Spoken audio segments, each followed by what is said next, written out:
বিপদের মধ্যে ফের বিপদ। মায়ানমারের পর এবার ভয়ঙ্কর ভূমিকম্পে কেঁপে উঠল নেপাল সহ ভারতের দিল্লি এনসিআরও। গত সপ্তাহে মায়ানমারে ভয়ঙ্কর ভূমিকম্পে মৃতের সংখ্যা ছাড়িয়েছে ৩,০০০। এর রেশ কাটতে না কাটতেই এবার প্রবল ভূমিকম্পে কেঁপে উঠল নেপাল সহ ভারতের দিল্লি।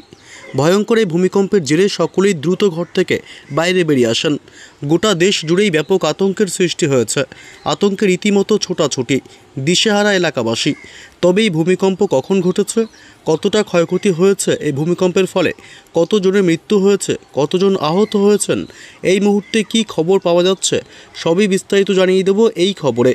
বিস্তারিত জানতে খবরটি অবশ্যই শেষ পর্যন্ত দেখবেন। আর সবার আগে সবার প্রথম আপনার জেলার লেটেস্ট খবরগুলি জানতে আপনার জেলার নামটি কমেন্ট বক্সে কমেন্ট করে জানিয়ে দেবেন। আর আমাদের ইউটিউব চ্যানেলটি সাবস্ক্রাইব করে আমাদের সঙ্গে থাকবেন।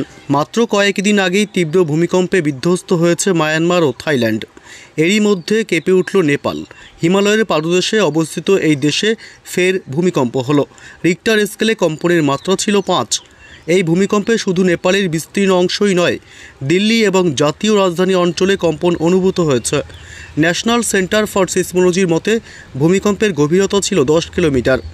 দিল্লি এনসিআরের পাশাপাশি উত্তরপ্রদেশের গোরক্ষপুর, বিহারের পাটনার মতো অঞ্চলেও কম্পন অনুভূত হয়েছে। এখনও পর্যন্ত ভূমিকম্পের ফলে কোনো ক্ষয়ক্ষতির খবর পাওয়া যায়নি। তবে উত্তর ভারতের বাসিন্দারা ভালোই কম্পন অনুভব করেছেন। প্রশাসন পরিস্থিতি পর্যবেক্ষণ করছে এবং জরুরি পরিষেবা বিভাগকে সতর্ক রাখা হয়েছে।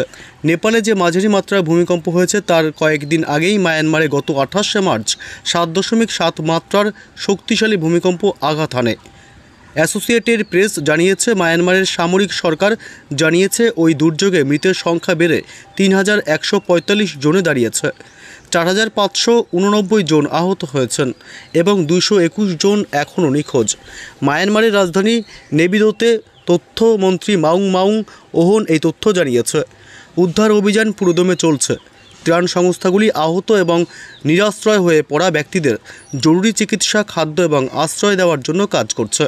ভূমিকম্পের কারণে সাগাইং অঞ্চল এবং তার বাইরের অঞ্চলগুলিতে ব্যাপক ক্ষয়ক্ষতি হয়েছে। একের পর এক কম্পন দক্ষিণ এশিয়া জুড়ে ভূমিকম্পের নিরাপত্তা এবং দুর্যোগ মোকাবিলার প্রস্তুতি নিতে নতুন করে উদ্বেগ সৃষ্টি করছে।